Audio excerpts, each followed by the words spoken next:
Student, இன்றைக்கி என்ன பாடம் பார்க்க போகிறோன்னா பண்படுத்தும் பழமொழிகள்.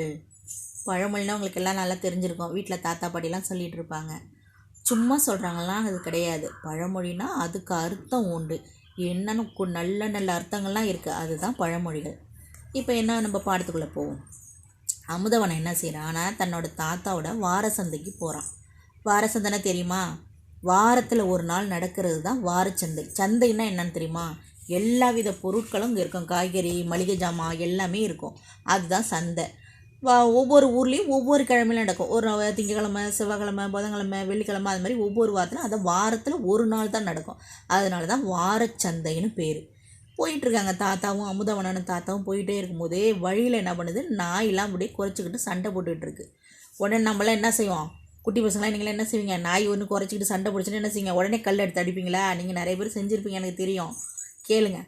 அதேமாரி என்ன பண்ணாங்கன்னா, தாத்தா உடனே வாப்பன்னு கையை பிடிச்சி அழைச்சிட்டு போகிறாங்க. போன பையன் என்ன பண்ணுறான்? கீழே கிடக்கிற கல்லை தேடுறான். உடனே தாத்தா கேட்குறான், அமுதவனா என்னப்பா தேடுற அப்படின்னு கேட்குறாங்க. உடனே அவன் என்ன சொல்கிறான்? நாயை கண்டா கல்லை காணும், கல்லை கண்டா நாயை காணும் தாத்தா அப்படின்னு சொல்கிறான். உடனே தாத்தா சொல்கிறாங்க, அது அந்த பழமொழிக்கு வேறு பொருள் அமுதவனா, நான் உனக்கு சொல்கிறேன் அப்படின்னு சொல்கிறாங்க. சொல்லுங்க தாத்தான்னு கேட்குறான். உடனே கல்லால் செதுக்கிய சிலை தானே கோவில்களில் இருக்கிறது. இப்போ நம்ம கோயிலுக்கு போகிறோம், கோயிலில் போய் சாமி கும்பிட்றோம். அந்த கருவறையில் என்ன இருக்குது? கற்சிலை தான் இருக்கும். எல்லா கோவில்களையும் போய் பாருங்கள், கருவறையில் இருக்கிறது கற்சிலை, அதாவது கல்லால் செதுக்கிய சிலை.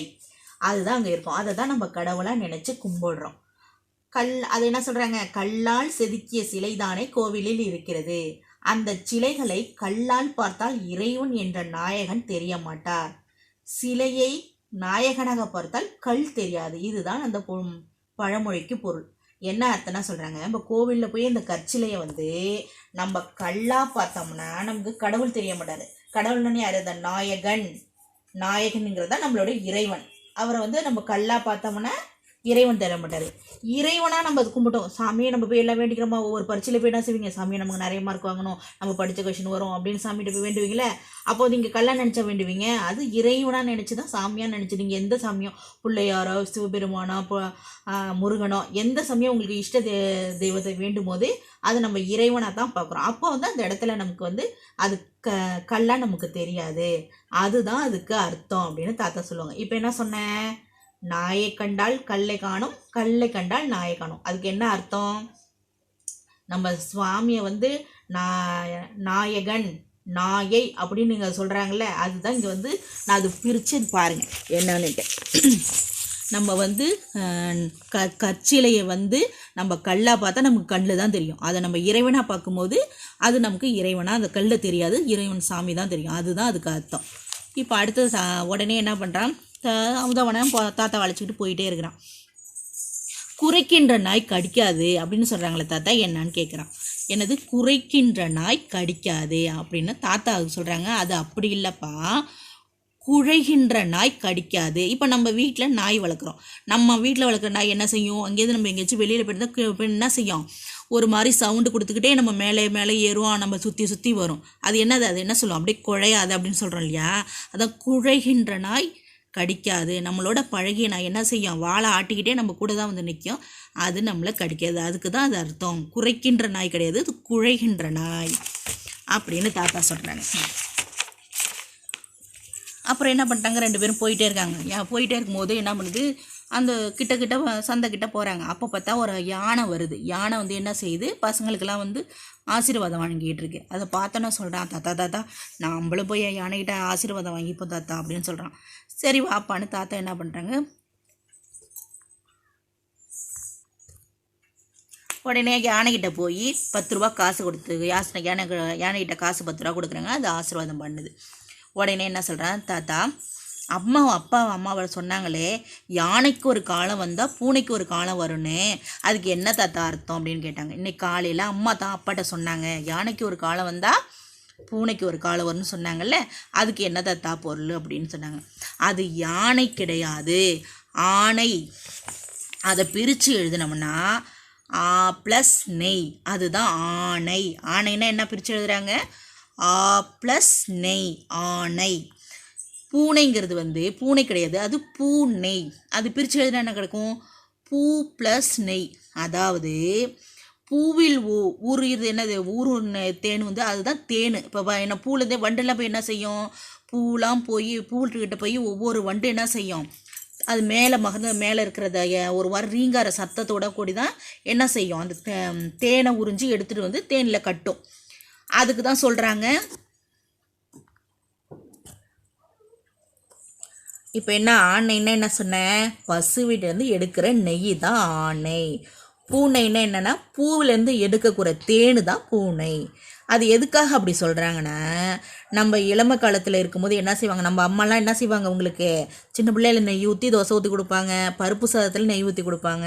அது என்னத்துக்கு? உங்களுக்கு நல்ல சத்து கிடைக்கணும், நீங்கள் நல்லபடியாக நல்லா ஆரோக்கியமாக இருக்கணுங்கிறதுக்காக தான் வந்து என்ன செய்கிறாங்க, நெய் ஊற்றி தராங்க. அதான் இளமையில் ஆணை, புதுமையில் முதுமையில் வந்து பூனை. முதுமைனா என்ன? நமக்கு கொஞ்சம் வயசான பிறகு வயசான ஒரு 50 வயசுக்கு மேலே ஆயிடுச்சுன்னு வச்சுங்களேன். அப்போ என்ன செய்வாங்க, நம்ம தாத்தா பாட்டிலாம் என்ன செய்கிறாங்க, எல்லாத்துக்கும் மருந்து மாத்திரை, ப்ரெஷர் இருக்குது, சுகர் இருக்குது, இன்னும் பல வியாதிகள்லாம் இருக்குது, மூட்டு வலி இருக்குது அப்படின்னு மருந்து மாத்திரை சாப்பிட்றாங்க இல்லையா?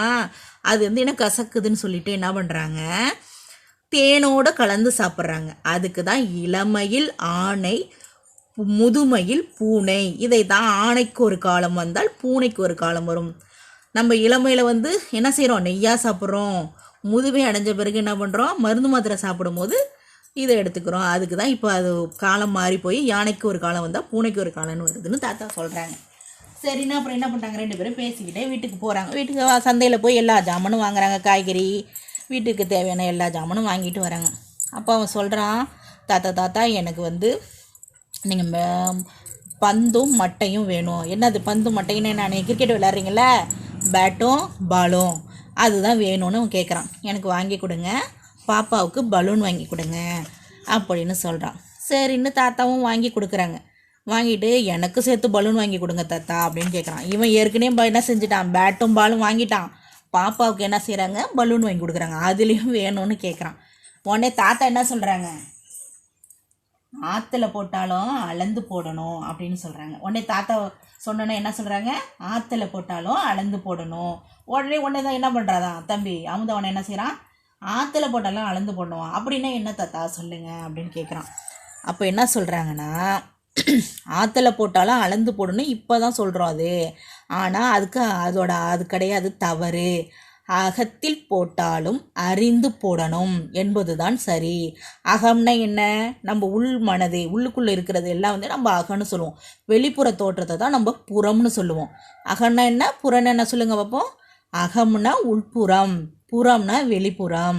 இப்போ நம்ம அகத்தில் போட்டாலும் அதுதான் அப்படி தான் சொல்கிறாங்க. அகத்தில் போட்டாலும் அறிந்து போடணும். அவனுக்கு புரியல, திரும்ப என்ன தாத்தான்னு கேட்குறான்.